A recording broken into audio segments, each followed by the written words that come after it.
Welcome to RPG Book Club, the podcast where we play a little bit of a video game and talk about how it makes us feel. I'm Sam. I'm Bernard. I'm Trish. And today, we're continuing our playthrough of Lufia and the Fortress of Doom, covering up until we complete the Glasdar Tower. Before we get to all of that, how was everyone's week? It was my birthday, and that was fun. Yeah. It was also my birthday, and that was fun. It was also Andy's birthday, and that was fun. Just Nice. a birthday-filled week. My birthday was literally 1 week ago. I've also had a series of disasters. Oh, no! I'm not going to go into them, but They're not as fun. I would like to have money, but the universe said no. Oh yeah, same. Big Yeah. same. I'm trying to. I feel like I am covered in cracks and I'm about to fall apart at any point, and I'm barely held together with tape. Shit's fucking rough. Thank you to all the people in my life who are wonderful, including you two, for helping me get through this bullshit. You just need some Flex Seal. You can Yeah, just exactly. seal those cracks right up. Yeah, exactly. Actually, I'm gonna say a good thing. This hasn't happened yet, but I'm planning it. We're getting groceries, I think, tomorrow. And I found out recently, my wife's wife, the wonderful Emma Void, shout out to Emma Void, she's the best, works in the incredible game Magical Land of Yeld. She apparently her favorite dessert was funnel cake, and I didn't know. So I'm gonna get the stuff we need when we grocery shop so I can make her a funnel cake, because Nice. I like being able to make things people like, and it'll be my first time making it, but it doesn't seem hopefully I won't fuck it up. Yeah, I mean, people making less than minimum wage at the fair. Yeah, exactly. So if some high schooler who is half on his phone can make a funnel cake, then I'm sure it's fine. Yeah. Speaking of snacks and food that is not necessarily good for you, so at my birthday party, Sam was talking about Dot's garlic parmesan pretzels, not garlic parmesan pretzels, parmesan garlic pretzels. You said garlic parmesan, and that's better. Garlic parmesan? No, I fucked up. Parlic garbage on now, though. Legit. No. Well, anyway, Sam was telling me about Dot's garlic parmesan pretzels, and I was going grocery shopping the next day, and so I got some, and they're really good. They are. That's a good thing that happened this week. They are very good. Similarly, I believe it was either Noel or Angel. I can't remember which one it was talking about Cheetos Bolitas. Yes. And they had the other Mexican Cheetos, not the Bolitas. It starts with a C. I can't remember what it was, but they had those at Woodman's, and I got them, and they are they're very good, but they're very completely unlike anything that I've had before, and I really enjoyed them. They when you pull them out, they look like they're covered in Mexican spices, because they are. They don't look like they're covered in Cheeto dust. They are delicious, and shout outs to friends encouraging us to try new snacks. But me this week, I finished a book with Summer in our book club called Blood Over Brighthaven, and it's incredibly good. It's worth all of the hype that it was getting on Book Talk before TikTok died. It's very, very good. And the audiobook is read by Moira Quirk. So I love Moira Quirk. It's extremely good. The basics of it are how to dismantle white supremacy with magic and stuff. But that's good. The magic in the book is a thinly veiled allegory for the patriarchy and white power, and so it's very, very good, and I very recommend it as a intersectional feminism piece of work. It's very, very good, and it's not a nonfiction book. Obviously, it is very much a rousing magical thriller, but the themes and stuff in it are the parts that are sticking with me and I really like. So big recommend it. That sounds good. I then started Girl Genius, as Trisha asked me to, and I started listening and I was like, wow, this is really cool how they are starting in media res and they're just giving us all the backstory in footnotes. But then it kept happening, and then it kept happening, and then I was like, this is so weird, because like the plot by book 4, I'm not going to spoil it for anyone else, but like the main character is not the main character anymore, and they started saying things that were like, oh, this sounds like the reveal at the end of a book in this footnote. I think I'm not on book 1. It turns out I was in the middle of book 4. So yeah, I then started over, and now I know a lot of people who not to trust when they show up with a smile on their face at the beginning of this book. But it's good. I'm enjoying it. It is very much lighter than Blood Over Brighthaven, but it has a lot of the same vibes. So I'm getting a lot of I don't trust you. You probably kill people, but I don't think a lot of people like brutally kill people. I think it's all like silly mad science shit, but we'll see as it goes on. Yeah, you will. Mm-hmm. But other than that, I played a ungodly amount of Star Ocean because I had to play a lot to finish the game. By a lot, I mean it's just one big final dungeon. And then that game was so good that we immediately started playing Blue Sphere, and we recorded Star Ocean yesterday, and we're recording the first one on Blue Sphere tomorrow because it was good, and we were excited to play it. So look forward to those whenever those get published. Don't know. You said we started Blue Sphere because Star Ocean, the second story, was so good, and no, we started because Blue Sphere was so good. Yeah, we started because Blue Sphere looked so good, and it is. It is. Turns out, Lufia 2, and therefore Wild Arms, and therefore Star Ocean Blue Sphere, they have the right idea, and dungeons should be dungeons and not hallways. But I know, it's wild. But speaking of Lufia 2, let's talk about Lufia 1.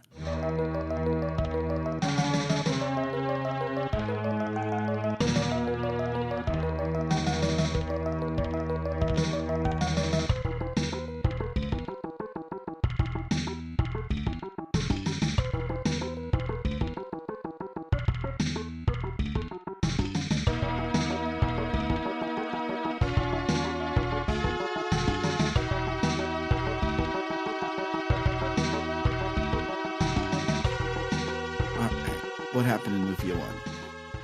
Last week, we left the party at the top of the Tower of Light, where the Sinistrals Aemon and Gades appeared to taunt them and say Douse is almost back, before disappearing again. The party grabs the key that the mysterious old man they killed was guarding, then jump off the tower, then go to the door on the ground floor to get to Lynn so they can find Brant, who will help them get the Illumina they need to fix the Falcon so they can go underwater to Doom Island and retrieve the Dual Blade, which they need to defeat the Sinistrals. That sentence was too long. Mm-hmm. When the party arrives in Linz, they hear that Brant probably went to the cave at the nearby Gay-Ass Island. I love Gay-Ass Island. That's where I'm from. That's right. We arrived in a town looking for someone, and were told they were somewhere else, and now we have to go to a cave. Classic Lufia 1 scenario.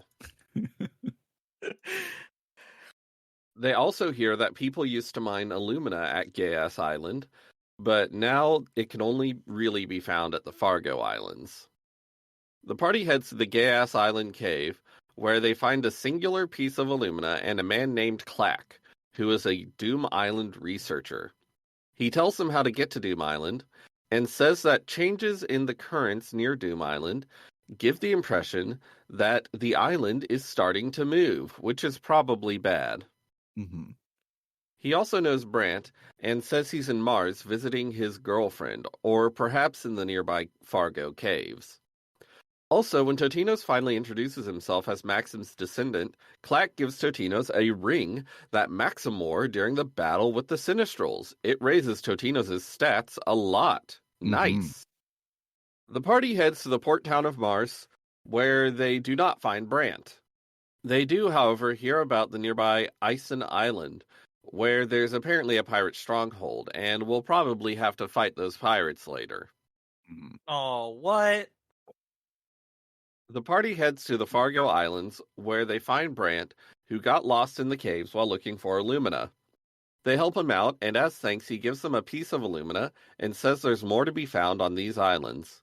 The party scours the islands, but in the end they only have 6 pieces of Illumina. But they need 7! If the party goes back to Mars and talks to Brant again, he says he heard the King of Herod has some Illumina, so it's time to go to Herod. When the party arrives, they hear the king is crazy about 2 things: eating food and collecting jewels. So, long story short, we need to find a purple newt in a nearby cave so the king's chef can prepare the ultimate dish. So, time for another cave. I love that you said long story short when that is truncating several steps that were there of having to go back and forth, because it's not as just simple as go in cave and get newt. No. Yeah, no. I shortened that a lot. I understand. It was a good choice. I think you should have. It's just, I don't want us to just go by without mentioning the ridiculous amount of back and forth, and at times how frustrating it was. Yes. I already had found the newt accidentally, and I'm like, awesome, I get to skip this. And no, I don't. No, don't. I don't. So, yeah, we go get the purple newt, and the chef cooks it up good. The king is so pleased, he gives the party his entire jewel collection. There's a piece of Illumina among the jewels, even though I'm pretty sure Illumina is a metal, and I'm pretty sure that's something different from a jewel. Yes. All 7 pieces of Illumina in hand, the party heads to one of Shia's labs, and I hope you remember which one you're supposed to go to. When they arrive, an assistant runs up and tells them that the professor ran off to Ison Island alone, because the pirates there kidnapped Lou, who we remember as Shia's son who steals. We definitely remember that. Oh, we totally remember Lou. And didn't forget it until right at this moment when they said that. The party heads to Ison Island, where there's a tower, because fucking everything is a tower or a cave in this game. It really is! The party finds Shia locked up. As we might expect, he asks the party to save him and his son. The party reaches the top of the tower and kills the pirates. They find Lou, who was totally out looking for his father, though he flatly denies it. The party grabs the prison key and lets Shia out of his cell. There's a kind of funny and kind of bleak scene where Shia doesn't recognize Lou at first because he's such a negligent father. Cool. I screenshot when it was, he sees him and he's like, oh, it's, hi, yeah, it's, and I was like, I screenshot it, I posted the deleted because I was like, oh, haha, it's like, can't even remember his son's face, and then literally the next line, his son calling his dad out for not remembering his fucking name, and I'm like, the game made the joke for me, there's no point in making that joke. So, yeah, Shia says they can fix the Falcon now and heads to Lab 3, and this time he actually takes Lou with him. So, I hope you remember which lab is Lab 3, because they're all known by, like, town names in the warp menu, even though they're just labs. Mm-hmm. And I could never remember which ones were labs and which lab was which lab. When I got the boat, and it was like, go straight west, I somehow missed the place I was supposed to go to, so I started looking around everywhere, and I unlocked all of the fast travel from the outside, and not from the shortcuts, so I knew them as towns first, so I unfortunately knew which one to go to, because I would walk through, I'm like, oh hey, it's the town of Sybil, and they're like, welcome to Shia Lab 3, I'm like, that's not what it said on the sign, they said it was the town of Sybil, and so... I know it because I'm bad at this game. The party heads to Lab 3 and Shia repairs the Falcon. By diving underwater, the party is able to reach Doom Island. They find the Fortress of Doom has, like, some sort of bubble of air around it, so they're able to disembark and proceed on foot. We head through the opening dungeon, now in ruins, which feels real cool. Mm-hmm. We find the dual blade. It resonates with great energy as Totino's picks it up. But then, plot happens. Oh no! 4 statues appear. The party recognizes 2 of them as Eamon and Gades, so the other 2 must be Douse and Aram. Except the one which should be Aram is clearly Lufia. Lufia is understandably freaked out. The party is trying to figure this out, and Lufia begs them to understand that she's just a normal girl they've always known. She's not a Sinistral or anything. Darren wonders if this is a trap meant to break up their team.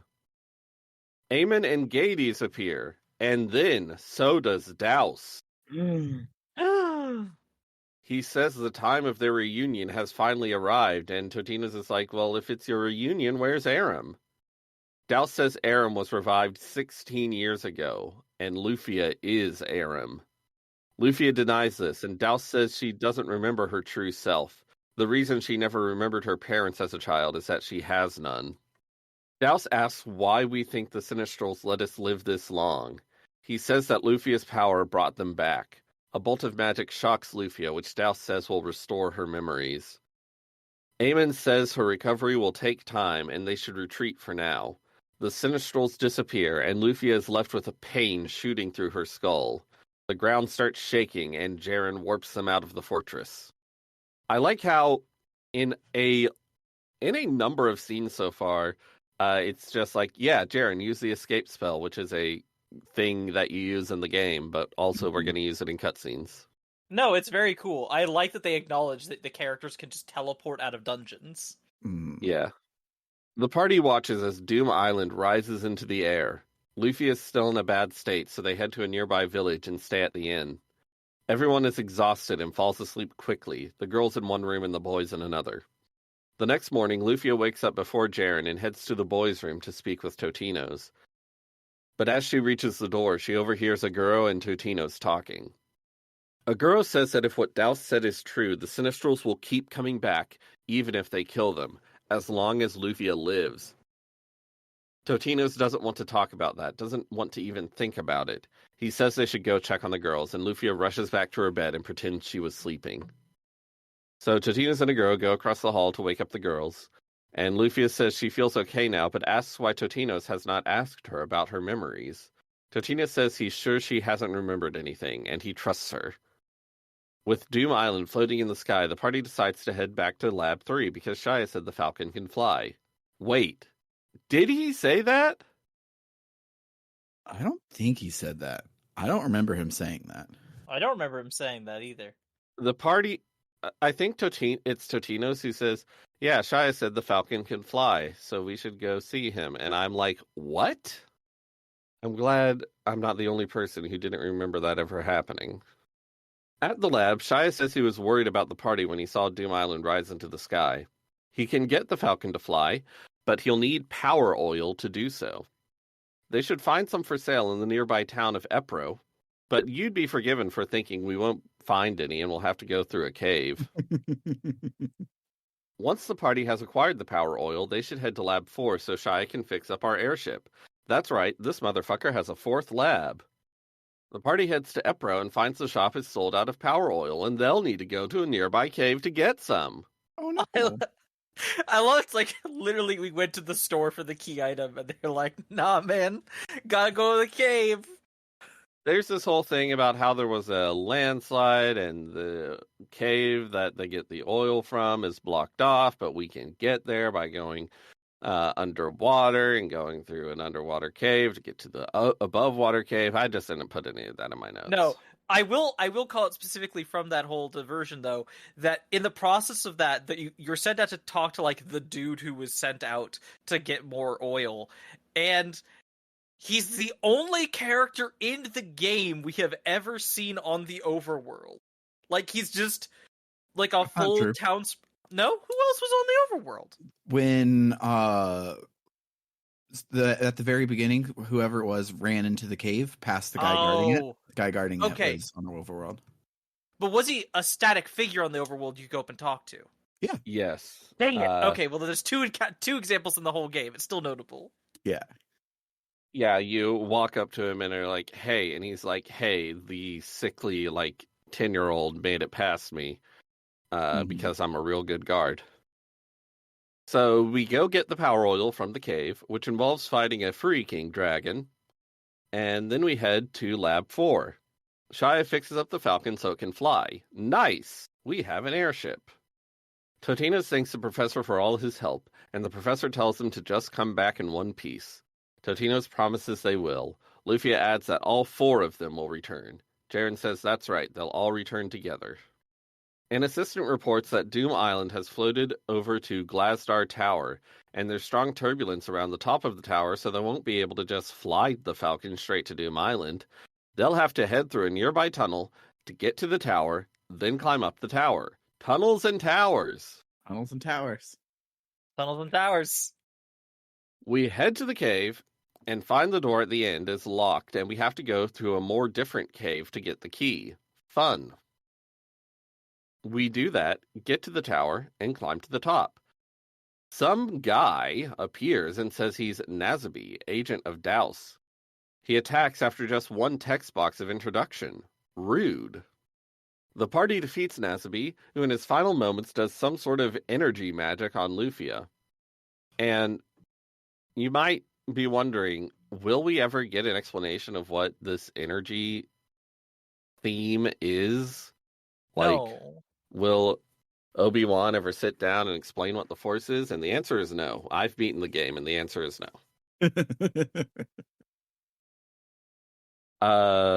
Luffy's head starts pounding, Nazabi disappears, and energy erupts from Lufia, blasting the rest of the party away. Douse's voice calls out to Lufia. He says the dual blade triggered her memories to finally return. That's why he didn't destroy the dual blade, the very thing which threatened him in the first place. He gave it to the party so Lufia's memories would be restored. He says that already Lufia's memories are fading and Aram's are returning. She must accept that she is the Sinistral of death. Lufia's mind grows more and more clouded. Douse commands her to take the dual blade from the incapacitated Totinos. After resisting for a bit, she gives in and takes the dual blade. She disappears. Eamon, or maybe Gades, who can say when it's disembodied voices without voice acting, says they should kill Totinos now. Douse says no, because Aram still has Lufia's thoughts. There will be another time. After all, they have the dual blade, and Totinos is nothing without it. The remaining party comes to and realizes both Lufia and the dual blade are missing. And I hope that you didn't try to clear up inventory space by selling all your spare weapons, because now Totinos doesn't have a weapon if you did that. Yep. I'm very glad I hadn't done that. Although I guess you can just jump off the tower and then warp to a town and buy a weapon, but yeah. I forgot I could jump off the tower and walk down the tower without Totinos having a weapon, because I'm not smart. Without Totinos having a weapon and being down a party member. Oh no. It was rough. Totinos understandably freaks out and refuses to believe Lufia betrayed them. We see Lufia and the Fortress of Doom.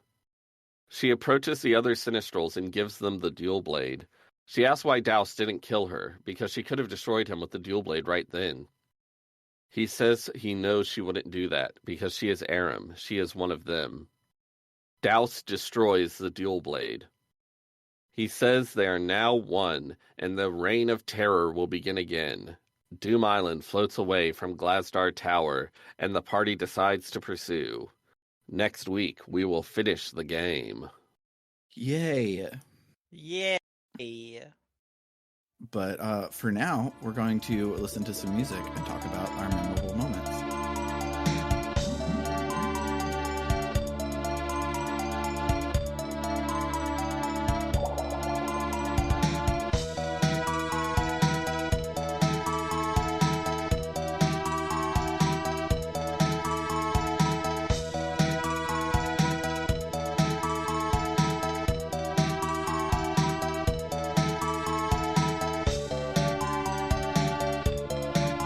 So, what'd you wish for with your Dragon Balls? I wished for one of the things you can wish for is a real special bow, and I wished for that because I wanted Jaren to be able to shoot people good. Mm-hmm. I did the same because I have not seen another bow for sale, and Artea's bow is starting to suck. That's what I did with my first wish. And then I recollected all the dragon eggs, and I made a second wish for a shield. And then I recollected all the dragon eggs for a third time, and I wished for another shield. Wow! Incredible! I thought about doing that, but then I saw that I have to do a lot of actual backtracking and not just teleporting to towns, and I didn't want to do that, so I just didn't do that. But I'm glad that you did. It was good. Yeah, I'm excited for it to be random in the second game. I wrote my notes for next week already, and in them I reveal that you can pretty much cheese all the bosses from here on out. So nice. Love to cheese bosses.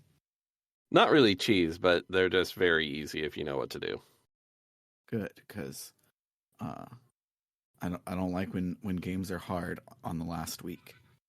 Yes, it makes it stressful when I just want to finish the game and enjoy it. Luckily, next week is pretty short. I really liked the boss fight that we did at the end here. Also, the oil dragon was kind of interesting. I enjoyed it. I think the first boss we really fought that had like the mechanic of lowering our agility as a specific debuff that did, and it's in general its loadout of moves was kind of interesting. But baddie wizard guy was definitely interesting, especially because at least where my levels were at that point, I'd recently gotten the mirror spell on Jiren that lets me reflect the spells back. So basically having her job be making sure everyone has mirror on them at all times,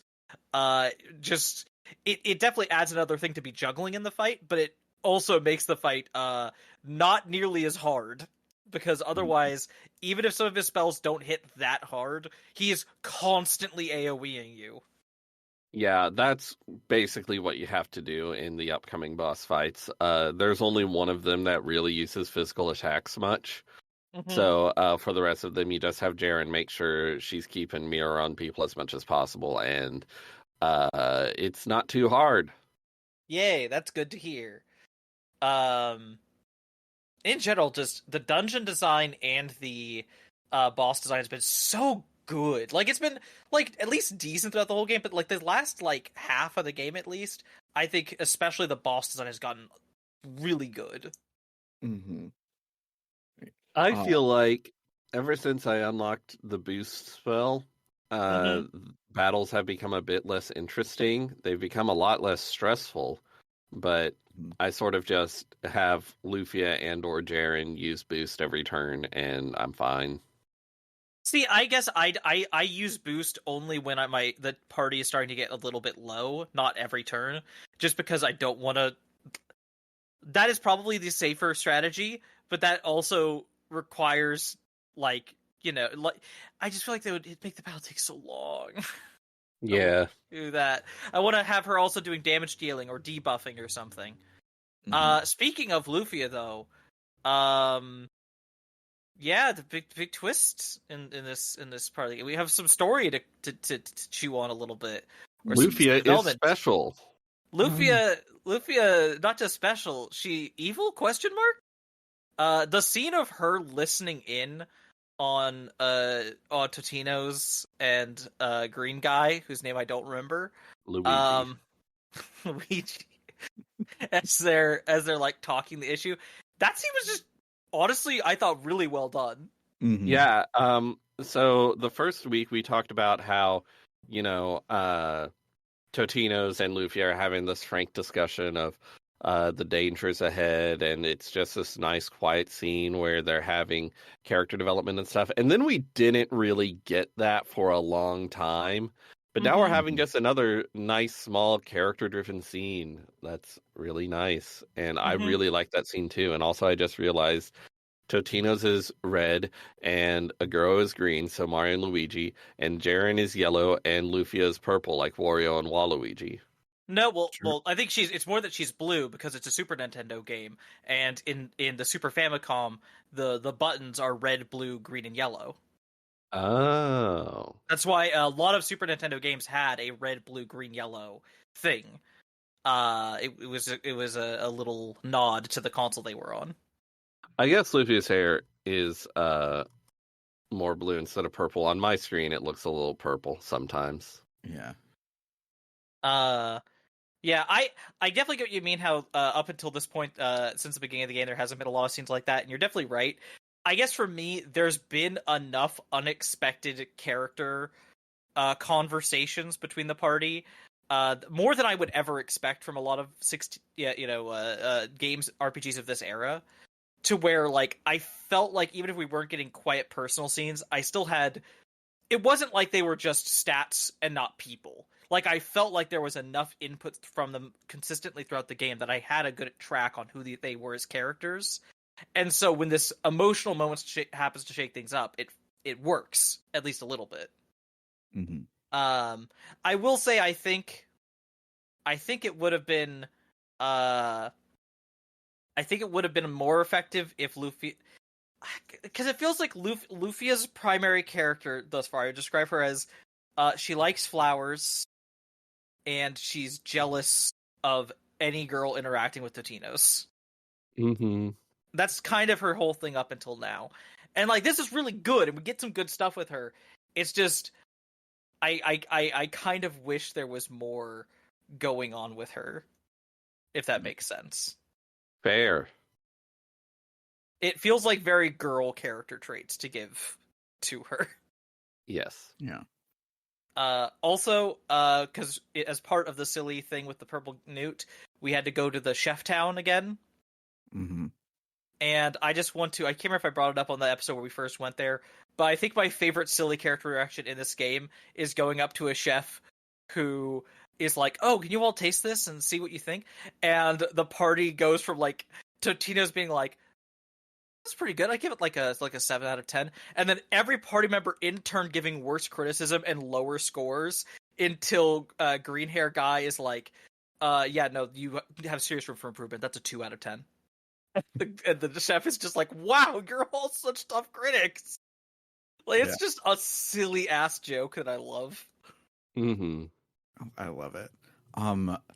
Pivoting away from the ways that this game is good in a writing form, we glossed over it because it was about 4 hours of gameplay, but the archipelago dungeon was so fucking good. It's so good. It's so in depth. Yeah, I love it. Shout outs to Bernard for giving us the secret to progress before we got there. There's one switch that opens a door if it's up and opens a different door if it's down, which none of the other switches have done. So we wouldn't. I will say most switches, you can just flip them down, but this one you can set it to up or down. Yeah, and so having that less like hair pulley was nice. But there's 2 of them that all of the doors in one lead to the other one, so you have to like navigate across across the dungeons using teleporters, which is really cool. There's another one that's just like a big cliff that's real big and you have to navigate on it. It's cool. I really enjoyed my time with that. I also enjoy the cave you go through to get to the tower we went to at the end. Something about like the layout of that. There's like this one area where it's a bunch of splitting paths that converge and then split again as you're climbing up and up and up with all these different caves at different levels. And it's just, I don't know, it feels like a cool little memorable room. Mm-hmm.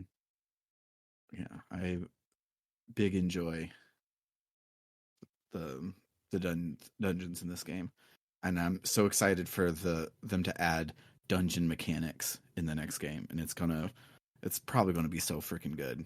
I'm agreed. I'm excited. I could see that being annoying, but everyone says Lufia 2 is great, so I assume it won't be. Yeah. All of the JRPGs that like commit to the bit of having dungeon mechanics are really good in that fact, and it's only the ones that do it half-ass, like all the Tales games, where it's annoying and I wish they didn't do it. Oh, you mean like? Sorry, it's sadly the only one I've played so far. But the like in Tales of Symphonia, where it's like, oh, if you press the X button, it shoots out this little, ping, and it's like, oh, do you want to make it a fire one in this dungeon? Do you want to make an electric one in this dungeon? It's just this fucking lame. It's so stupid. That's a recurring thing, and I'll tell you this: the one in Tales of Symphonia is one of the better versions of it. I'm withering away hearing that. God damn. But yeah, you get like they're closer to Zelda items in Lufia 2, which are much more useful than fucking sorcery ring. In the early Tales game, you get the sorcery ring, which lets you shoot out a little ball of fire to solve puzzles. But you use it like 3 times in the whole game. So by the time you get to a point where you would have to use it, you've totally forgotten that it's a thing you can do. So you're just like, how do I interact with this? What do I do to progress? And it's just like, you just got to press the button to use the sorcery ring. But why would you think to do that? Yeah. It's so amazing. Dumb. But yeah, I'm excited to finish this game. Me too. I can't wait. Speaking of this game, though, I broke my SP this morning. Oh no! I fell asleep with it in my pocket, which you wouldn't think would be a way for a clamshell device to break. However, somehow that made the hinge break. And so this morning I opened it and I noticed that it was kind of floppy. I'm like, oh man, is my hinge giving out? And then I noticed one side wasn't attached at all. I super glued it. I think it's probably fine, but yeah. Sad. Damn. I hope that doesn't bother you too much. I hope it doesn't make you like really unhinged. Yeah. If anything, it'll be an excuse for me to buy the 34XX that Bernard has been telling me no, I can't buy it. I just want it real bad. You can't buy it. That's the one that looks like the regular Game Boy Advance, and I'm not even that into the regular Game Boy Advance, but it has a 720p screen instead of a 480p screen. And it's 120 hertz screen, so you can do black frame insertion. And all of that for $70 just sounds so cool, and I want it, but I don't need it because I literally have the same chip, does the same thing, and is also shaped like a Game Boy Advance. It is also accurate to my childhood, so I don't need it. But if this one breaks, I'll probably get that one. SMH. Mm-hmm. But yeah, anything about this part before we wrap it up? I got nothing. Cool. So that will do it for the week. If you like what you heard today, you can head on over to www.rpgbook.club, where you can donate to help support us. If you do, you'll get some extra benefits.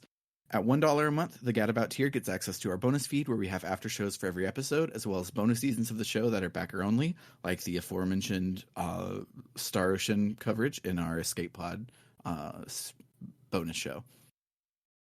Then at $5 a month, the Warrior tier gets the above, but I also get to read their names at the end of every episode like this. Shoutouts to Frost Terror, Dragon Slayer 19, Kildranus, Freddy Rodriguez, Aaron524, and JFO Prime. And then at $20 a month, the Luminary tier gets all of this above, plus a 1-sentence shout out to whatever it is they're passionate about. So shoutouts to El Tantavi, who wants you to check out aftermath.site, a worker-owned, reader-supported news site covering video games, the internet, and the cultures that surround them. Shoutouts to Vimke, who says she took a turn around the vast landing site just for a change of pace, kicking absently at an untidy drift of grit as she went. And then it's Clear Time says, for you TTRPG nerds, check out Fabula Ultima. I'm not affiliated with the game, I just think it's neat. For RPG Book Club, I've been Sam. I'm Bernard. And I'm Trish. Toodaloo, folks. Bye-bye.